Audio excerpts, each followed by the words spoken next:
Hey, talk about myself. Good evening, everyone, and wow, thank you so much, Alicia, my dear colleague, my sister, my friend, in this movement for your gracious words. First, let me start out by thanking the RALIANCE team for this incredible and humbling honor. To my fellow honorees, Dr. Christine Blasey Ford, Congresswoman Gwen Moore, and Tony West, thank you for your continued steady and unwavering leadership in the fight to end sexual violence.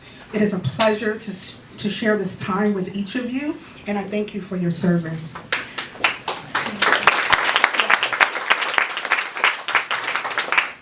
For the last few days, I have been reflecting on the significance and the importance of this moment. It is one thing to be honored, but there is nothing like being honored by your own. When I look out across the room, I see my own. I see my movement family. For those who know me and know my professional journey and the road leading to my current role as Executive Director of the DC Rape Crisis Center, I took the road less traveled, and it has made all the difference. To stand here before you in this moment is beyond surreal. Professionally, I grew up not only in this movement, but in front of many of you. I learned from you what it means to do sexual violence work, what it means to do movement work, and most importantly, what it means to be a community leader that is rooted in a framework of grassroots and feminist activism that is cloaked in a philosophy that all forms of oppression are connected.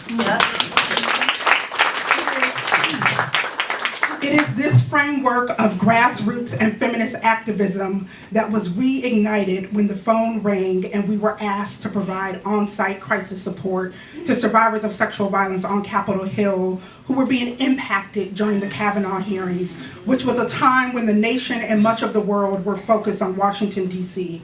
And of course, our answer was yes. What we saw happening on Capitol Hill as it relates to the treatment of survivors of sexual violence should have brought our nation to a standstill, and it should have and it should continue to challenge our moral compass and the values that we hold dear. When I got off the phone, I took a deep breath, honestly, and I said to myself, now how are we going to do this? But I knew that when you understand your why, you will figure out your how. And so the first call I made was to my illustrious and magnificent clinical director, Tammy Hogan, who is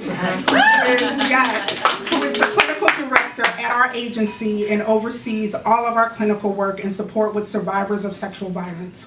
What I know for sure is that no one in leadership does it alone, and I have a leadership team and an entire staff who is a perfect reflection of what it means to be a servant leader. Part of my team is here with me tonight, and I would like to thank them from the bottom of my heart for privately making me better publicly. Thank you, ladies. During the Kavanaugh hearings, my team and I came up with a framework for what we needed to do in order to not only support survivors of sexual violence on Capitol Hill, as well as the influx of media interviews, but to continue to see our current clients, which at the time we were seeing 80 individual clients, multiple support groups, and answering our 24-hour hotline, as well as the other day-to-day operations of running a rape crisis center and or a nonprofit. The Kavanaugh hearings, we saw a request in individual and group services. We saw that request increase by 20% for our individual services and group services, and a 15% increase for our hotline. And those increases have remained steady since that time. Our hope and our desire during that time when all eyes were on Washington, D.C., was to help create and usher in a blueprint for a trauma-informed, survivor-centered process on how survivors of sexual violence should be treated. I remember when I was leading our team on Capitol Hill, comforting a survivor of sexual violence, I held her in my arms, and I remember her telling me that the sexual trauma that happened to her may be the greatest tragedy of her life, but it will not be the greatest highlight of her life. There is no way that you can plan for the type of healing work that would be needed in a space that was so highly charged and activated. But what we know as a movement and as a rape crisis center is that the work that we do is sacred and unscripted. And held space and wiped away the tears and reaffirmed to every survivor that they are believed.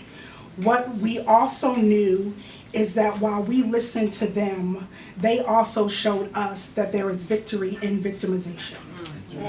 And while the lights and the candles have dimmed on Capitol Hill for a moment, it is incumbent upon us to continue to shine the light on sexual violence. For a time such as this is a watershed moment for sexual violence. We have heard the battle cry and our mandate is clear. The Me Too conversation is requiring us to think differently about not only sexual violence, but the paradigm in which we view sexual violence. And so we know that there is not a walk of life that sexual violence does not impact, and that it will take everyone to create a world free from sexual violence and to end sexual violence in one generation.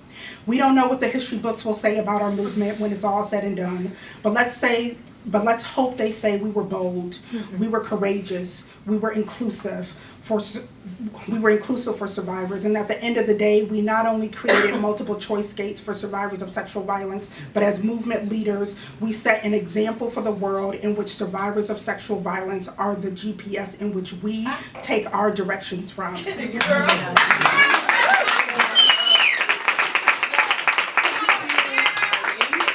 Again, Reliance, for this incredible recognition. I am truly floored and really speechless, even though I have to give the speech. I will continue to work to be worthy of such an honor, and for me, there is no higher calling than being in service to survivors of sexual violence. Thank you all so much, my movement family. Thank you.